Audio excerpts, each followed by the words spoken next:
हमारे इतिहास में और संस्कृति में अलग अलग प्रकार के मंथन होते हैं। साधारणतः मंथन ये शब्द चिंतन के साथ जुड़ा हुआ है और मंथन और चिंतन जो होता है इसका संबंध फ्यूचर प्लानिंग के साथ होता है। Futuristic planning and futuristic technology are very important for the development of our country. और इसलिए ये जो मंथन है ये अमृत मंथन है। इसलिए मैं कहूंगा क्योंकि हमने स्वाधीनता के 75 साल में हमने पदार्पण किया है, तो इसलिए विशेष रूप से ये 75 साल पूरे करने के बाद प्रधानमंत्री जी ने 2 सपने देश के सामने रखे हुए हैं। एक सपना है कि भारत को आत्मनिर्भर भारत बनाना और दूसरा सपना जो है वो $5 ट्रिलियन की इकोनॉमी बनाना। और इन दोनों सपनों को पूरा करना ये हमारी सबकी जिम्मेदारी है। सपना देखकर केवल ये पूरा नहीं होगा। एक फिलोसोफर ने ये कहा है कि सपने अच्छे होते हैं तो वो मन में होते हैं, और कभी कभी सपनों को पूरा करने के लिए मेहनत और परिश्रमों की आवश्यकता भी होती है। और इसलिए जो भविष्य का इतिहास लिखा जाता है वो एयर कंडीशन हॉल में गद्दी पे बैठकर नहीं लिखा जाता। इतिहास परिश्रम और खूनों के बूंदों से लिखा जाता है। और इसलिए ये जो हमारा मंथन है इसमें जो 75 साल के बाद हमारे राष्ट्र के निर्माण का भविष्य का जो इतिहास हमें लिखना है, विशेष रूप से हमारे ऊपर जो जिम्मेदारियां उसके आधार पर उस इतिहास में हम आगे कैसे जाएं, मिलकर काम कैसे करें और हमारे उद्दिष्ट को हम कम से कम समय में पूरा कैसे करें। इसके लिए उद्दिष्ट को पूरा करने के लिए नई नई टेक्नोलॉजी का उपयोग कैसे करें और उसके आधार पर हमारी जनता का जीवन हम सुसह्य कैसे बनाएं, इसी के आधार पर यह मंथन की परिकल्पना की गई है। और इसलिए मुझे बहुत खुशी है कि हमारे इस पूरे कार्यकाल में हमारे अधिकारीगण, मंत्रीगण, हमारे सभी प्रकार के जो स्टेक होल्डर्स हैं उनके साथ हम विचार परामर्श करने वाले हैं। और मैं ये मानता हूं कि इसमें बहुत बार मैं एक बात ध्यान में रखता हूं कि कभी कभी छोटे लोगों से भी कुछ बातें सीखने के लिए मिलती है, क्योंकि अच्छी बातों के ऊपर किसी का पेटेंट नहीं है। और इसलिए अभिनिवेश तो होता ही है कि मुझे लगता है कि मैं मंत्री हूं, मुझे कौन सिखा सकता है, मुझे सब समझता है। पर ऐसा नहीं होता है। मुझे भी अभी भी बहुत सी बातें मालूम ही नहीं है। मुझे भी कभी कभी समझ में नहीं आता कि मुझे रोड एक्सपर्ट के बारे में लोग बोलते कि मैंने काम किया है। मैं अपने घर में कॉन्ट्रैक्टर बना था, तो हमारा मिट्टी का घर था बहुत बड़ा, तो मैंने आर्किटेक्ट को निकाल दिया और मुझे उस समय मैंने मुंबई में फ्लाईओवर्स और एक्सप्रेस हाईवे और वर्ली बांद्रा सीलिंग बनाया था, तो मुझे भी अहंकार हो गया कि मुझे सब समझने लगा है। और मैंने अपने मन से घर का डिजाइन किया और बाद में मेरे बेडरूम में पलंग के सामने पिलर आ गया। तब मेरे ध्यान में आया कि मैंने आर्किटेक्ट की सलाह मानती तो ठीक होता, मैंने गलती की। हर चीज का एक्सपर्टाइज होता है। और हमारे वर्ल्ड में जर्मन ऐसा देश है कि उसकी सक्सेस, उसमें हर चीज परफेक्शन है, हर मशीन परफेक्शन, हर काम परफेक्शन। इसका कारण उनकी जो फिलॉसफी है, 1 पर्सन स्पेशलाइज इन 1 सब्जेक्ट। और यह उसी का फायदा है कि जिसके कारण उसी की सलाह पे वो चलता है। 12th के बाद 5 साल अगर कोई सीखता है तो स्कूटर मैकेनिज्म ही सीखता है। 5 साल गाड़ी का काम कैसे करना यही सीखता है। हमारे यहाँ बॉटनी और जूलॉजी में MSc होने के बाद रिजर्व बैंक में नोटा गिनने का काम करने वाले भी लोग बहुत हैं, क्योंकि उनका उसके साथ कोई संबंध नहीं होता। तो इसलिए आप लोगों में भी बहुत एक्सपर्ट लोग हैं, इंजीनियर्स है, अलग अलग जगह उन्होंने प्रैक्टिकल एक्सपीरियंस लिया है। आपके ऊपर अनेक जिम्मेदारियां हैं और आपको मन में मालूम है कि परफेक्शन होना चाहिए, डिले नहीं होना चाहिए, करप्शन फ्री सिस्टम होनी चाहिए, fast track decision making process होनी चाहिए, टीम स्पिरिट होना चाहिए। ये सब बातें आपके मन में कन्विंस है। पर जब व्यावहारिक रूप से जब हम काम करते हैं तो अच्छा भी काम होता है और कुछ कामों में कमी भी होती है। तो कभी कभी हम इस बात का आत्मपरीक्षण करें कि हमारे काम में जो अच्छा ही है वो तो अच्छी बात है, कमियां क्या है और कमियों को सुधारने की कोशिश हम कर सकते हैं क्या। अक्सर एक बात सच है कि no one is perfect and no one can claim that he is perfect. उत्तम, अधिक उत्तम, सर्वोत्तम up to infinity, you can not catch your own image. और इसलिए हम हमारे बीच में जो अच्छाई है उसको और बढ़ाएं और जो कमियां हैं वो कोई हम किसी का टीका टिप्पणी करने के लिए नहीं कर रहे हैं, पर ये कमियों को कम करके और अच्छा क्वालिटेटिव रिफॉर्म करके हम काम करें, इसी बात का मंथन यहां होने वाला है। और मैं मानता हूं कि हमें एक दूसरे से सीखने के लिए मिलेगा। हमारे सब पीडब्ल्यूडी मिनिस्टर और ट्रांसपोर्ट मिनिस्टर यहां बैठे हैं। निश्चित रूप से आपके स्टेट में जो जो अच्छा काम आपने किया है, भले हम फेडरल गवर्नमेंट में हैं, उसको सीखने की हम भी कोशिश करेंगे। और हमारे यहां कुछ अच्छा हुआ होगा तो आप भी करिए। और अच्छे और बुरे की टेस्ट करनी है तो एक आदमी कहता है कि एक चीज अच्छी है, दूसरा आदमी कहता है दूसरी चीज अच्छी है, तो इसमें सिंपल बात है कि 2 के बजाय 3 और 5 लोग बैठकर सोचे और जो मेजॉरिटी बोलेगी जो अच्छा है उसको स्वीकार करें और आगे जाए। तो धीरे धीरे मैं कह रहा हूं वही सही है, ऐसा कभी हो नहीं सकता। और इसलिए मैनेजमेंट का प्रिंसिपल यही है कि thinks together, works together, and we need to establish between the stakeholders, that is cooperation, coordination and communication। बहुत सी बातें में हम ऐसी कि हम अच्छा काम करते हैं, डिपार्टमेंट में काम करते हैं, पर मैं क्या कर रहा हूं उसको नहीं बताता, वो क्या कर रहा है मुझे नहीं बताते, और दोनों काम में डबल खर्चा होता है।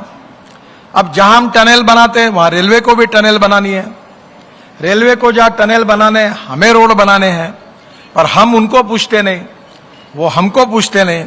दोनों एक जगह बैठ गए तो हम दोनों बोलते तुम्हारे टेक्नोलॉजी हमें मान्य नहीं, तुम्हारे स्टैंडर्ड्स हमको मान्य नहीं, वो बोलते तुम्हारे स्टैंडर्ड हमको मान्य नहीं, और दोनों विद्वान लोगों के बीच में देश के पैसे का चुराड़ा होता है। जो काम 100 रुपए में होता है वो 200 रुपए में होता है।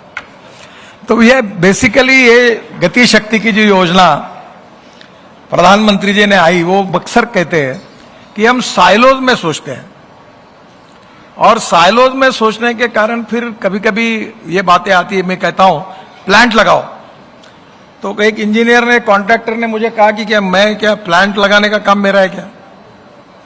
मैंने कहा आप रोड बना रहे हो, आप मालूम है आप कितना गलत काम कर रहे हो रोड बनाकर। तो उन्होंने कहा मैंने क्या गलत काम किया, लोगों की तो सुविधा होती है। मैंने बोला रोड बनाने के बाद रोड पे जितने वाहन चलते हैं उसके कारण 35% कम से कम जो पोल्यूशन हो रहा देश में, इस पोल्यूशन को तुम कंट्रीब्यूट कर रहे हो, और इसलिए इसको कम करना भी आपकी जिम्मेदारी है, उसके लिए भी कोशिश करो। और इसलिए ऐसी स्पेसीज लगाओ कि जो कार्बन डाइऑक्साइड को एब्जॉर्ब करे और रोड के ऊपर का जो पोल्यूशन है वो कम करे। ये आपकी मॉरल रिस्पॉन्सिबिलिटी है। तो बिटवीन द स्टेक होल्डर्स हम एक दूसरे की समस्या को भी समझेंगे और निश्चित रूप से मिलकर काम करेंगे तो बहुत बड़ा चमत्कार हो सकता है। और इसलिए आज के इसमें बहुत सी टेक्नोलॉजी है, अलग अलग बातों पर चर्चा है। आज हम कर्नाटक में बैठे हैं, मैं वाटर रिसोर्सेस मंत्री था, और मुझे पता है कि साउथ इंडिया के राज्यों में पानी की समस्या कितनी बड़ी है। और इसलिए अभी हमारी डिपार्टमेंट ने और प्रधानमंत्री जी ने अमृत सरोवर की बात की थी, और अमृत सरोवर के बारे में रोड मिनिस्ट्री बहुत बड़ा काम कर सकती है। आप बिलीव करिए कि आप इस देश के अनेक लोगों की जान बचा सकते हैं, 1 रुपए खर्चा ना करते हुए। मैं इसका उदाहरण बताता हूं आपको कि मैं जिस क्षेत्र से आता हूं वहां 10,000 किसानों ने आत्महत्या की है। विदर्भ महाराष्ट्र का पार्ट है, और मैं भी किसान हूं, और मैं एक्चुअली तो 70-80% गांव में किसानों में ही काम करता हूं। और अभी मुझे 2 डिलीट मिली, 2 एग्रीकल्चर यूनिवर्सिटी की डिलीट मिली, एक एग्रीकल्चर साइंस में, एक पंजाब राव एग्रीकल्चर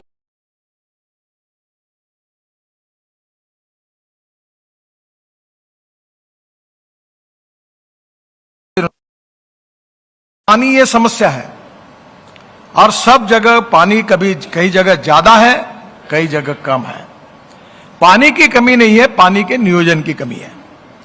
तो हमने क्या किया, सिंपल काम किया। जो हमारे नेशनल हाईवे जो बन रहे थे, उस हाईवे को बनाते समय हमने जो नदी और नाले लगते हैं उनका खोलीकरण और रुंदीकरण किया।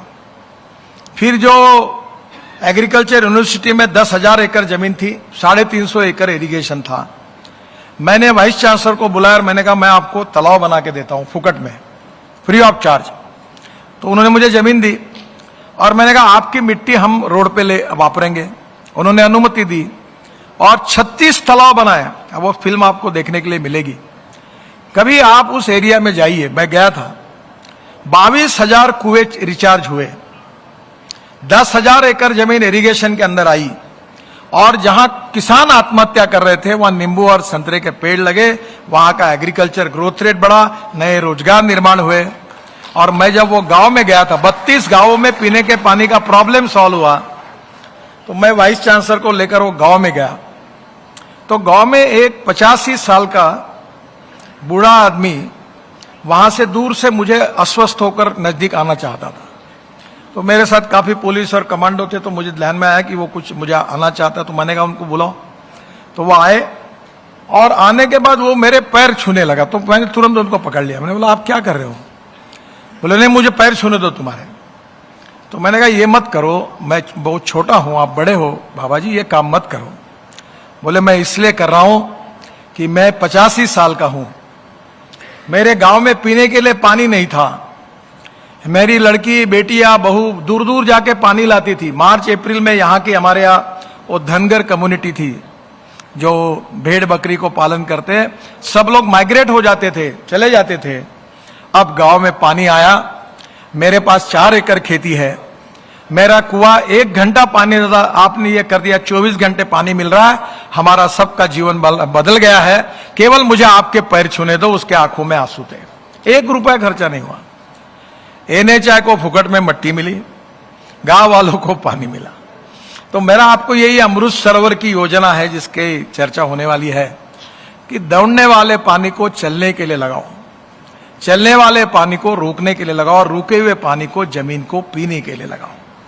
गांव का पानी गांव में, खेत का पानी खेत में, घर का पानी घर में। और हर एक कहावत है, आम के आम गुठली के दाम। 1 रुपया का खर्चा, उल्टा कॉन्ट्रैक्टर का फायदा हो गया, उसको रॉयल्टी फ्री एग्रीगेट मिल गया, तो कॉन्ट्रैक्टर का बेनिफिट हुआ। उधर पानी कंजर्वेशन होने से किसानों को पानी मिल गया। सरकार जो लेक बनाती थी, अमृत लेक, वो सरोवर, उनके पैसे बच गए। तो ऐसी बहुत सी बातें हैं कि रोड बनाते बनाते हम बहुत सी बातें कर सकते हैं। ऐसी इनोवेटिव आइडियाज की भी चर्चा यहाँ होने वाली है, जब होगी तब उसकी हम जरूर चर्चा करेंगे। एक रोड के बारे में बाकी बातें आएगी टेक्निकली, कि कॉस्ट ऑफ कंस्ट्रक्शन को कम करना और क्वालिटी ऑफ कंस्ट्रक्शन को इंप्रूव करना। मुझे बहुत इस बात का दुख होता है कि अपना पैसा जब यूज करते हैं तो हम बड़े सावधानी से करते हैं, कहीं भी खर्चा करना पड़ता है। तो आप देखिए, मैं भी उसमें होता है, मेरा ऑफिस मेरा एयर टिकट निकालता है, तो वो इकोनॉमी क्लास का टिकट रहता है, तो आजकल उसमें टिकट में नाश्ता इंक्लूड होता है। तो मैंने एक माइन्यूटली देखा कि कोई भी मंत्री और कोई भी सरकारी अधिकारी टिकट लेते समय विथ नाश्ते वाला ही टिकट लेता है, भले वो खाए या ना खाए, क्योंकि पैसा सरकार भरती है। मैंने अभी तक एक भी ऐसा सरकारी अधिकारी और मंत्री नहीं देखा मेरे सहित कि जिसका टिकट जो निकलता है वो नाश्ता इंक्लूड होता है। फिर मैंने देखा कि बहुत से लोग तो नाश्ता खाते नहीं, फिर टिकट क्यों लेते हैं? क्योंकि पैसा सरकार का है। ये जो मानसिकता होती है कि सरकार का पैसा हमारा पैसा है, कॉस्ट ऑफ कंस्ट्रक्शन जो है उसको कम करेंगे और क्वालिटी ऑफ कंस्ट्रक्शन को इंप्रूव करेंगे, तो ये हो सकता है। और उसको सीखने के लिए टाइम लगता है। मैंने अपने कॉन्स्टिट्यूंसी में 750 किलोमीटर कंक्रीट रोड बनाए। आप कभी आइए मेरे यहाँ, अब मेरे यहाँ, हमारे यहाँ गड्ढा ही नहीं मिलता कहीं आपको। 25 साल हो गए, रोड मेंटेनेंस का भी काम नहीं होता। हाँ, एक बात जरूर है, ये मेरे काम से हमारे कॉन्ट्रैक्टर, कारपोरेशन के अधिकारी मेरे ऊपर जरूर नाराज हुए, क्योंकि वो हर साल मेंटेनेंस का काम निकलता था, वो बंद हो गया। पर आज वो होता नहीं। अभी सब जगह मैं देख रहा हूं, बरसात आ गई, और क्या इतने अब डांबर के रोड सब गड्ढे पड़ गए, 2 साल में 3 साल में उखड़ जाते, कितने भी अच्छे बनाओ, क्योंकि डांबर और पानी की दुश्मनी है। और इसलिए जहां बरसात ज्यादा होती वहां डांबर के रोड बढ़ाना उपयोगी नहीं है। तो मैंने तय किया था कि सीमेंट के रोड बनाए। तो सीमेंट के रोड बनाने की बात की तो सीमेंट वालों ने कार्टेल बना के रेट बढ़ाए। तो मुझे इतना गुस्सा है कि मैंने बोला मेरा विड्रॉ, अब बिटुमेन को बनाओ। अब प्रॉब्लम यह है कि टेक्नोलॉजी बदल गई। अभी जहां बिटुमिन का अच्छा मजबूत रोड है जो हर साल 2 साल के बाद हम मेंटेन कर रहे हैं, उसके ऊपर अगर सीमेंट कंक्रीट का व्हाइट टॉपिंग अगर हमने किया है, बेंगलोर में हुआ है, काफी जगह हुआ है, मेरे कॉन्स्टिट्यूंसी में हुआ, अभी मुंबई म्यूनिसिपल कॉर्पोरेशन, मुंबई में हर साल रोड खराब होते थे, हर साल गड्ढे पड़ते हैं और मुंबई में पानी हर समय सब जगह रुकता है। तो मैंने एक बार मुख्यमंत्री और कमिश्नर को कहा कि ये इकोनॉमिक कैपिटल है देश का, ये इतना होता है, आप बोले इसके ऊपर उपाय क्या है? मैंने बोला आप इस पूरे रोड को व्हाइट टॉपिंग में कंक्रीट में 6 इंच 8 इंच का डाल के कंक्रीट में कन्वर्ट करो। जब चहल करके कमिश्नर थे वो आए, मैंने उनको कुछ कंसल्टेंट के नाम बताया, उन्होंने रिपोर्ट तैयार किया और अब मुंबई महानगर पालिका 6000 करोड़ की रोड कंक्रीट की बना रही है। और मैंने उनको बताया गारंटेड कि ये रोड बनने के बाद अगले 25 साल इस रोड पर 1 रुपए की भी मेंटेनेंस कॉस्ट लगेगी नहीं, पूरे रोड मजबूत हो जाएंगे और आपको तकलीफ नहीं होगी। जब हमें हमारे रोड के मेंटेनेंस पर स्टेट गवर्नमेंट में और सेंट्रल गवर्नमेंट में हमें कितना पैसा लगता है, तो क्यों नहीं हम ये प्रयोग करके देखें, जो किए उसका अध्ययन करें। और इसकी कोई कॉस्ट नहीं, एक ही समय 25% ज्यादा कॉस्ट लगेगी, पर 3-3 4-4 साल के बाद जो रिन्यूअल करना है उसकी आवश्यकता नहीं पड़ेगी। मैं गारंटी से बता रहा हूं, मैंने मुंबई पुणे एक्सप्रेस हाईवे जो बनाया था, आज उसको कम से कम 23 साल हो गए और 23 साल के बाद जो बहुत बरसात आती है वहां लोनावाड़ा खंडाला में कोई गड्ढे नहीं हुए। मैं हमारे यहां अभी जो रोड मैंने 95-96 में बनाए थे, कोई मजबूत है सब। तो मेरा आपसे अनुरोध है कि ये मेंटेनेंस के बारे में, बार बार गड्ढे पड़ते जिसकी टीका टिप्पणी आपके ऊपर हमारे ऊपर होती है, स्टेट रोड डिस्ट्रिक्ट रोड, क्या ये रोड के लिए हम परमानेंट कोई कर सकते हैं क्या? इसका भी टेक्नोलॉजी के पॉइंट ऑफ व्यू आप विचार करिए। तीसरी बात जो थोड़ी इनोवेटिव आइडिया है, जो मैं विशेष रूप से आपको कहूंगा कि मैंने एनवायरमेंट मिनिस्ट्री के साथ हमारी मीटिंग हुई, भूपेंद्र यादव और एनवायरमेंट सेक्रेटरी और हमारे अधिकारी, और मैंने उनको कहा कि एनएचआई या रेलवे या पोर्ट या स्टेट गवर्नमेंट के डिस्ट्रिक्ट्स, इनको सबको आप एक यूनिट मान के एक ट्री बैंक खोलिए, ट्री बैंक में ये सब अकाउंट खोल देंगे। और मैं एनएचआई में जैसे उदाहरण किया, हमारे इस समय काफी अच्छा काम कर रहे हैं, तो हमने इस बार राजामुंड्री से 75 रुपए की एक पेड़, यानी उसकी 3 मीटर का, मैंने कहा 3 मीटर का ही लगना चाहिए, और हमने 80 लाख ट्री खरीदी की। और एनएचआई ने अभी अपने सब रोड पर ये ई टैग किया, अभी हवा में बात नहीं है। हमने कहा कि कहां ट्रांसप्लांट कर रहे, फोटो निकालो, ई टैग करो, और एक पेड़ अगर हम काटेंगे तो 3 मीटर के 10 नए झाड़ हम लगाएंगे, और एक ट्री अगर ट्रांसप्लांट करेंगे तो उसके 5 पेड़ हम लगाएंगे। हम पेड़ काटेंगे नहीं, कितना भी हुआ लास्ट पर रहा है कि पेड़ काटेंगे, हम ट्रांसप्लांट करेंगे। और हमारे रोड पर हम लोग ऐसी ट्री की स्पेसीज लगाएंगे जो कार्बन डाइऑक्साइड को एब्सॉर्ब करते हैं। आप समझ लीजिए कि आपने ये होटल में आए, मैं यहां देख रहा था, उन्होंने कहा कि केवल 2% पे होटल डेवलपमेंट हुआ है, बाकी पूरी ग्रीनरी है। तो यहां का एटमॉस्फेयर कितना बदल गया। तो मेरा आपसे सुझाव है कि हमारे पूरे स्टेट के रोड पर, डिस्ट्रिक्ट के रोड पर अगर ग्रीनरी हो जाएगी तो जाने वाले लोगों को कितना आनंद आएगा। और इसलिए ट्री बैंक का प्रपोजल अभी उन्होंने मुझे कहा है कि हम इस पर तैयार कर रहे हैं, वो भी कुछ प्लान बना रहे हैं। तो इसमें अगर कहीं हमको रोड में ट्री काटने की जरूरत पड़ेगी तो हमारा जो बैलेंस डिपॉजिट है उतना माइनस करेंगे डिस्ट्रिक्ट वाइज, रीजन वाइज। और इसके कारण हम इतने पेड़, अभी कल ही हमने प्रधानमंत्री जी के यहाँ प्रेजेंटेशन मिला, और वर्ल्ड में ग्रीन कवरेज जिनका बढ़ाया है जिस देशों का, उसमें हमारा नाम ऊपर आया है।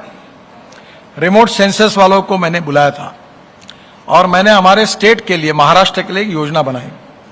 मैंने उनको एक रिपोर्ट मांगा कि म्यूनिसिपल कॉर्पोरेशन जितनी है महाराष्ट्र में, उसका ग्रीन कवरेज कितना है, नगर परिषद है उनका ग्रीन कवरेज कितना है, ग्राम पंचायत है उनका ग्रीन कवरेज कितना है, डिस्ट्रिक्ट का कितना है, तहसील प्लेस का कितना है। इसका मुझे पूरे महाराष्ट्र का रिपोर्ट तैयार करके दो। उनके पास तैयार है 5 साल का, और उस रिपोर्ट पर अभी हमने तय किया है कि हम एक कंपटीशन लेंगे कि जो डिस्ट्रिक्ट सबसे ज्यादा ग्रीन कवरेज बढ़ाएगा उसको पहला अवार्ड स्टेट में, जो म्यूनिसिपल कॉर्पोरेशन सबसे ज्यादा कवरेज बढ़ाएगी उनको पहला अवार्ड।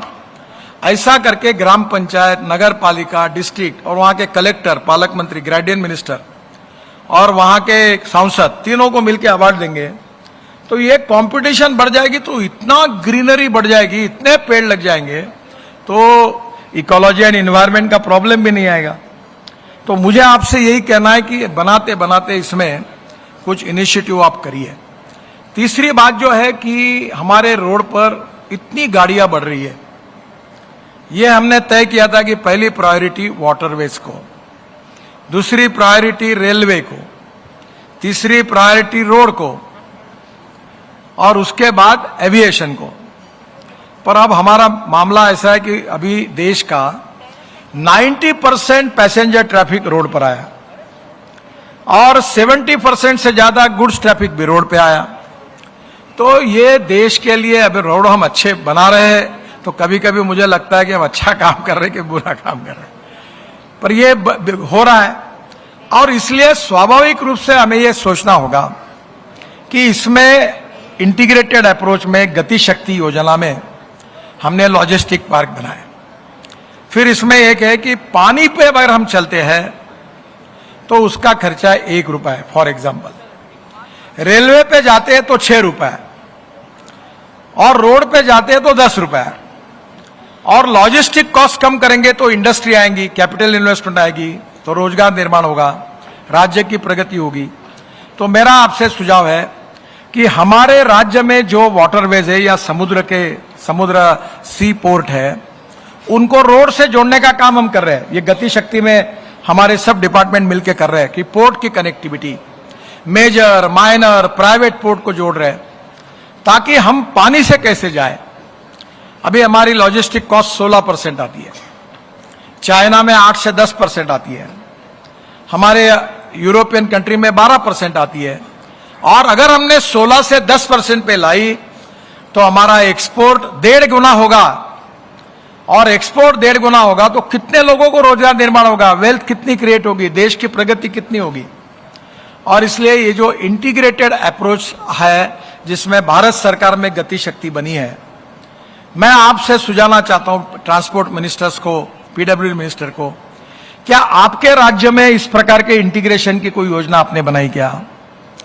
जहां रेलवे जाती है और रोड आता है, वहां नजदीक जगह देखकर अगर आप जगह एनएचआई को देते हैं तो हम लॉजिस्टिक पार्क बनाने के लिए तैयार हैं। अब लॉजिस्टिक पार्क में लैंड में अगर आपकी इक्विटी आती है और हम लोग कंस्ट्रक्शन में इन्वेस्टमेंट करते हैं तो कैपिटल इन्वेस्टमेंट में लैंड की तो कोई कीमत ही नहीं है, तो इकोनॉमिक वायबिलिटी है। ऐसे अगर हम container depot, logistic park, multi logistic park अगर बनाएंगे, ये प्रॉफिटेबल है, इसमें कोई प्रॉफिट ही होने वाला है। तो इससे हमारी लॉजिस्टिक कॉस्ट कम ही, उद्योग व्यापार बढ़ेगा।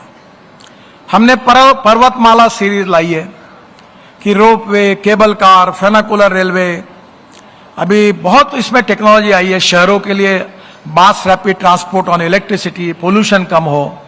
165 प्रपोजल आए पर्वतमाला में। अब हम वो काम कर रहे हैं। आपके पीडब्ल्यूडी और स्टेट मिनिस्टर्स आपके यहां से ये प्रपोजल भेजे तो क्या नहीं हो सकता। मैं हिमाचल और उत्तराखंड और हिमाचल के मुख्यमंत्री जी को मैंने चीफ सेक्रेटरी को बुलाया और मैंने उनको कहा कि इसमें economic viability public private investment के लिए नहीं आती, तुम एक सहयोग करो। तो बोले क्या करना चाहिए। अभी उत्तराखंड जी के टूरिज्म मंत्री बैठे हैं, उनको भी मैंने कहा, मैं बोला आप एक काम करिए, आपको कोई पैसे देने की जरूरत नहीं, आप केवल लैंड एक्वायर करिए, वो मुझे दीजिए, अब फॉरेस्ट एनवायरनमेंट से इसकी परमिशन भी लेने की जरूरत नहीं करके कानून है, और उसमें कोई रेस्टोरेंट बनेंगे, कोई वहां का हैंडलूम हैंडीक्राफ्ट बेचने की दुकानें बनेंगी, पार्किंग प्लेसेस बनेगी, होटल रेस्टोरेंट्स बनेंगे, और वहां से ऊपर जाकर ये रोपवे केबल कार चलेगी, इसको बिजली लगती है। तो अब वहां हाइड्रो पावर बहुत है, उत्तराखंड में हाइड्रो पावर है सरकार के पास, उधर जम्मू कश्मीर में है, हिमाचल में है। मैंने कहा आप 3 रुपए यूनिट से 10 साल के लिए पावर दे दो, वैसे भी आप पावर बेच रहे, उसका पावर का रेट तो 3 ही रुपए है, 3 सवा 3 रुपए। अगर 10 साल के लिए आपने पावर दिया तो प्राइवेट वाले आएंगे, इन्वेस्ट करेंगे। दूसरी बात, इसके ऊपर जीएसटी लगता है 18%, 9% आपका है, तो इसको एग्जाम कर दो। अगर ये रोपवे केबल कार बनेगी नहीं तो कहां का जीएसटी मिलने वाला आपको, ये नोशनल लॉस है। तो आप ये माफ कर दो और प्राइवेट वाले आएंगे तो आपके पूरे प्रदेश में इलेक्ट्रिक ट्रांसपोर्ट हो जाएगा। उन्होंने पॉलिसी बनाई और बहुत प्रपोजल आए हैं। शायद मुझे नहीं लगता कि गवर्नमेंट से पैसे डालने की जरूरत पड़ेगी। बस पोर्ट की योजना बनाई 7 साल से, हमारे यहां भी प्रॉब्लम है योजना में। प्राइम जगह पर बड़े बड़े शहरों में बस पोर्ट बैठे, उस बस पोर्ट को एयरपोर्ट जैसे नहीं बनाया जा सकता? Parking, auto rickshaw, taxi stand, दुकानें, रेस्टोरेंट्स, होटल्स, वहां हम एक ग्रोथ सेंटर नहीं बना सकते? बना सकते, वायबल है। मुझे एक भी ऐसा बस पोर्ट बहुत कम है कि जो इकोनॉमिकली नॉन वायबल है। जगह तुम्हारी, कंस्ट्रक्शन हम करेंगे, आधा फायदा तुम्हारा, आधा फायदा हमारा, दोनों गवर्नमेंट है। बस पोर्ट बन सकते हैं। मैं गया था मनाली, नदी के जगह पर 1.5 एकड़ एनएचआई की जगह पड़ी है। तो मैंने आरओ को कहा अतिक्रमण हुआ, उसको जगह की रक्षा करना कठिन है। तो प्राइवेट में वहां मनाली में लोग पूरी गाड़ियां रोड पे लगाते हैं। तो मैंने उनको कहा कि यहां एक 1.5 एकड़ में मल्टी मॉडल एक पार्किंग प्लेस बनाओ, ऑटोमेटिक लिफ्ट में गाड़ी ऊपर जाएगी, और गाड़ी जाने के बाद ऊपर में आखिर रेस्टोरेंट बना दो, एक कैप्सूल लिफ्ट लगाकर। आपको 1 रुपया लगाना नहीं, उल्टा एनएचआई को हर साल 1.5 करोड़ 3 करोड़ मिलना शुरू होगा, अतिक्रमण भी नहीं होगा, लोगों की सुविधा हो जाएगी। तो ऐसी बहुत सी चीजें हैं जो अब मिनिस्ट्री में शुरू हुई है। लॉजिस्टिक पार्क के लिए आपके गवर्नमेंट लैंड को अगर आप ऑफर करते हैं तो हम लोग बनाने के लिए तैयार हैं। रेलवे नजदीक होगी, रोड नजदीक होगा, सी या रिवर नजदीक होगा तो उसको इंटीग्रेट करेंगे। तो ये नए प्रपोजल के लिए आप वर्किंग करिए।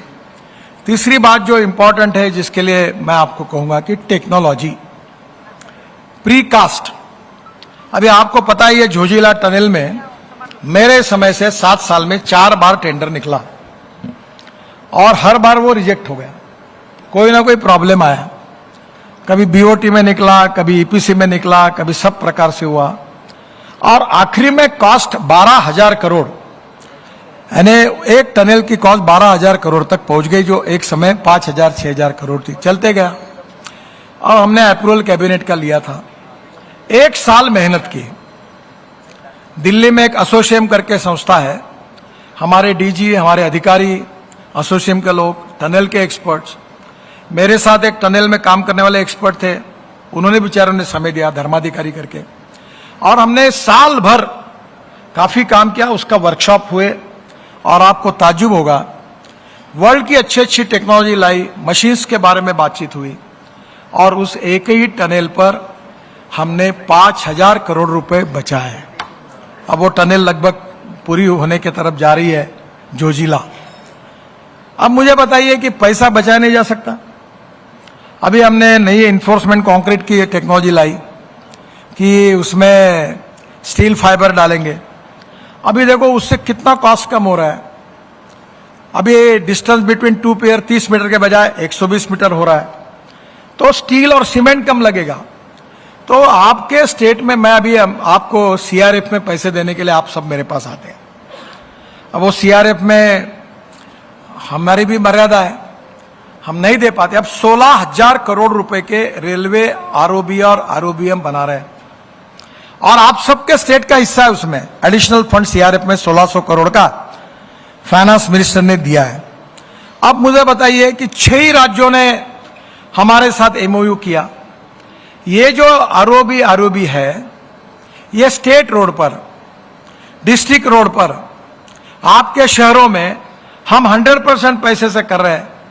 इसके प्रपोजल करने में, काम शुरू करने में अभी तक 6 राज्यों ने एमओयू किया है, बाकी लोगों ने क्यों नहीं किया?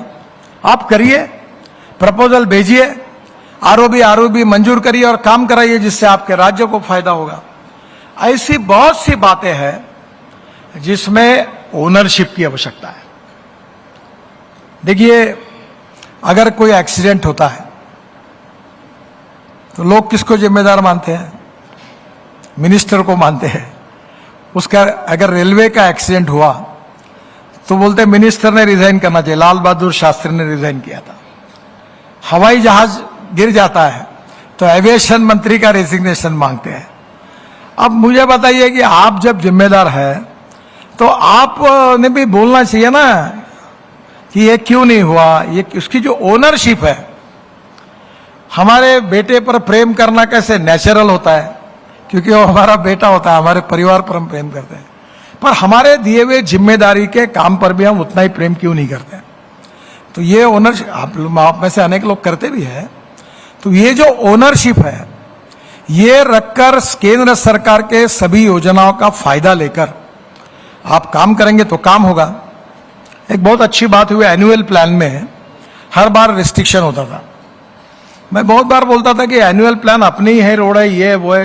सेक्रेटरी साहब ने उसको मान्य किया, सीलिंग निकाल दिया। अब एनुअल प्लान में आप डालो, भेजो काम, पर land acquisition, utility shifting, forest environment clearance करके भेजो। अब आप उसमें कोई पैसे की मर्यादा नहीं है, हम स्वीकारने के लिए तैयार है। आप डीपीआर बनाओ, परफेक्ट बनाओ और भेजो। पर लैंड एक्विजिशन करने में 6-6 साल टाइम लग रहा है। इन्वायरमेंट फॉरेस्ट क्लियरेंस अटकी हुई है फाइल। यूटिलिटी शिफ्टिंग हो नहीं पा रहा। छोटा सा लैंड एक्विजिशन कर नहीं रहे, ईयर टू ईयर चल रहा है। मेरा आपसे अनुरोध है कि आपके राज्य में एनएचआई से रिलेटेड, आपसे रिलेटेड ये जो अटके हुए काम है, इसका फॉलोअप कौन करेगा, इसका रिव्यू कौन करेगा, और जो नहीं हो रहा उसके लिए सरकार के रूप में आपकी जिम्मेदारी है। अब मैं थोड़ी रोड बनाता हूं, मैं ना रोड बनाता हूं, ना मुझे टेक्नोलॉजी समझ में आती है, ना मुझे कुछ समझ में आता है। मुझे American vice president Kamala Harris ने फोन करके मेरा अभिनंदन किया कि आप बहुत अच्छा रोड में काम कर रहे हैं। तो मैं हंस रहा था, तो मेरी पत्नी थी घर में बैठी, तो बोले वो आपका अभिनंदन कर रही। मतलब मेरा अभिनंदन कर रही, पर मेरे को हंसी आ रही। बोले क्यों? मतलब मैं थोड़ी रोड बनाता, रोड कॉन्ट्रैक्टर बना रहे, रोड इंजीनियर बना रहे, रोड एनएचआई के ऑफिसर बना रहे, मेहनत सरकारी ऑफिसर कर रहे। तो मैंने मजाक में पत्नी को कहा कि मेहनत करे मुर्गा और अंडा खाए फकीर, ऐसी मंत्री की कहानी है कि क्रेडिट मुझे मिल रहा है। पर जैसे क्रेडिट भी मिलता है वैसे डिस्क्रेडिट भी मिलता है। एक एक्सीडेंट होने के बाद मीडिया पिटाई भी करती है। इसलिए हमें ओनरशिप लेकर, जिम्मेदारी लेकर, हमें हमारे राज्य के सभी प्रकार की समस्याओं के लिए रिव्यू मीटिंग लेनी चाहिए और रिव्यू मीटिंग में इसको रिजॉल्व करना चाहिए। और नहीं होता है तो ठोकना चाहिए। कैसे नहीं होता? आप सरकार हो, जो मंत्री बैठे हैं वो सरकार है, ये कभी होता नहीं। पर अगर सेक्रेटरी और अधिकारी कुछ भी लेकर उसके ऊपर बाद में आप जो लिखेंगे, वो संविधान ने आपको अधिकार दिया है, आप पॉलिसी मेकर हो, फिर उसकी जिम्मेदारी भी आपके पास आएगी। पर हम सब मिलकर आपस में चर्चा करके, by mutual consent, comes together, thinks together, works together, we plan futuristic works, we plan for futuristic technology. और एक बात जरूर करिए कि innovation, entrepreneurship, science, technology, research, skilled and successful practices, we name it as knowledge and conversion of knowledge into wealth is the future. ये मैं बात रोज कहता हूं। मेरा आपसे अनुरोध है, आप ट्रांसपोर्ट मंत्री हैं, मैं आपको हाथ जोड़कर अनुरोध करता हूं कि एक संकल्प करिए कि इस देश का ट्रांसपोर्ट इस देश में तैयार हुए फ्यूल पर चलेगा। इंपोर्ट खत्म होगा, प्रदूषण खत्म होगा, और ethanol, methanol, biodiesel, bio LNG, bio CNG, electric, green hydrogen.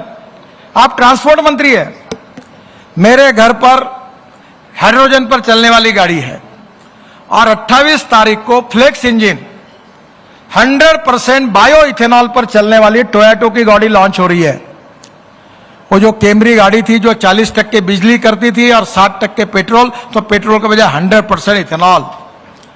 अभी ये टीवीएस, बजाज, हीरो, इनकी टू व्हीलर 100% इथेनॉल पर हो गई। ये कर्नाटक इथेनॉल सबसे ज्यादा तैयार करता है। इथेनॉल का रेट 60 रुपए है, पेट्रोल का 120 रुपए है। पेट्रोल इंपोर्ट होता है, पोल्यूशन करता है, इथेनॉल किसानों का है। तो ये आप क्यों नहीं इसको इनिशिएटिव लेते हो, क्यों नहीं पीछे लगते हो?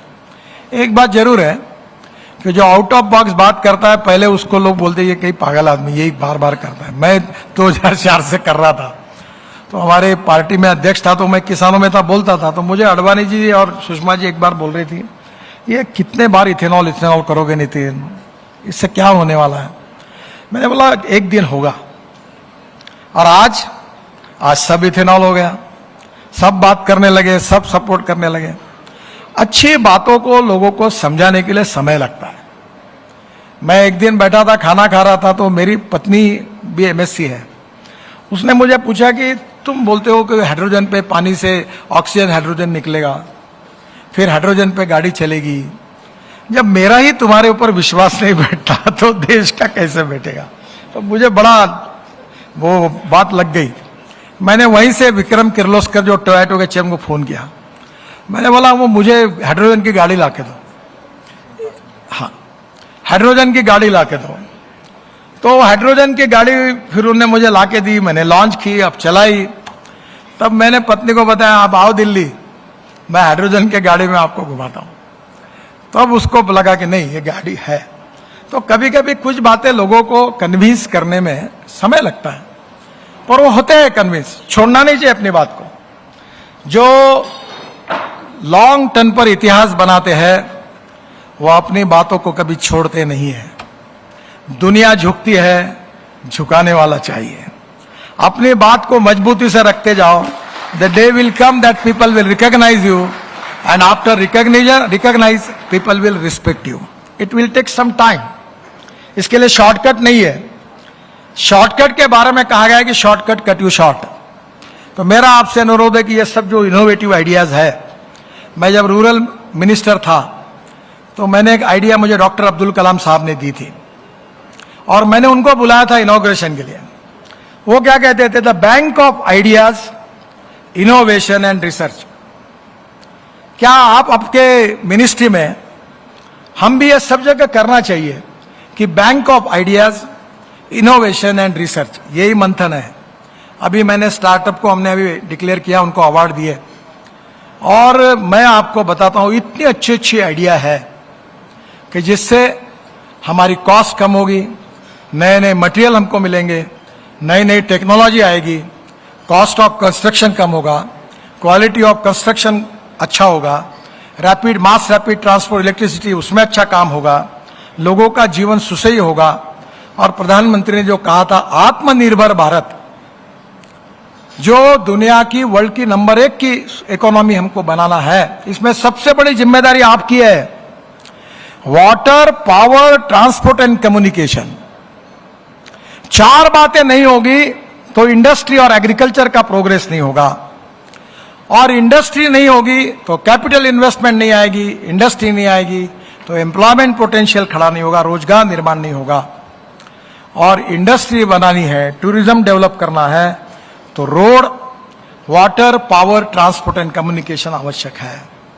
और इसलिए गति शक्ति की योजना, आत्मनिर्भर भारत की योजना, इंडिया को सुपर इकोनॉमिक पावर बनाने की योजना, हिंदुस्तान को वर्ल्ड की सुपर इकोनॉमिक पावर के साथ $5 ट्रिलियन की इकोनॉमी बनाने का जो संकल्प प्रधानमंत्री का है, इन सब बातों को पूरा करने में सबसे इंपॉर्टेंट रोल अगर किसी का है तो ट्रांसपोर्ट मिनिस्ट्री का है, आप सबका है, तुम्हारा है और मेरा है।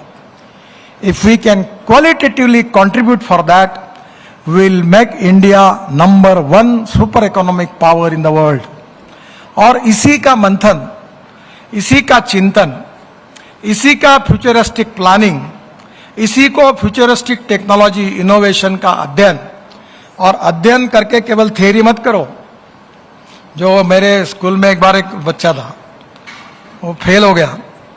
तो मैं था, तो हमारे क्लास टीचर ने उसके माता पिता को बुलाया, तो उसको बोला कि ये तो दिन भर अध्ययन करता है, घर में स्टडी करता है, ये फेल कैसे हुआ?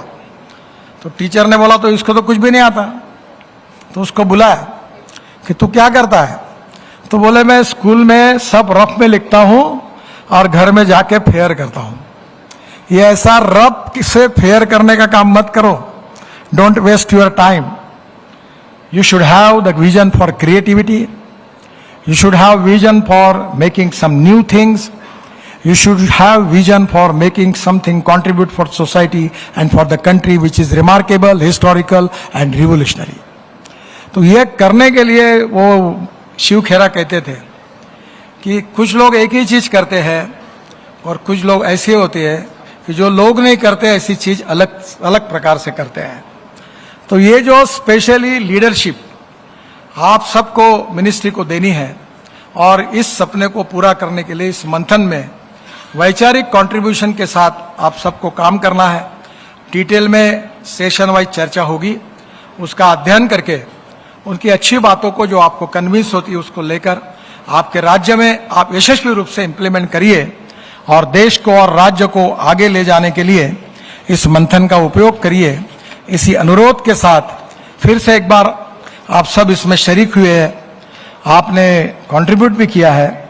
आप सबको, अधिकारियों को, मंत्रियों को, सबको हृदय से बहुत बहुत धन्यवाद देता हूं।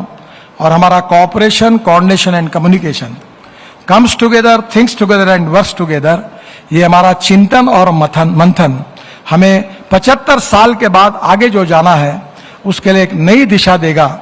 इसी विश्वास के साथ मैं अपनी बात को समाप्त करता हूं। धन्यवाद।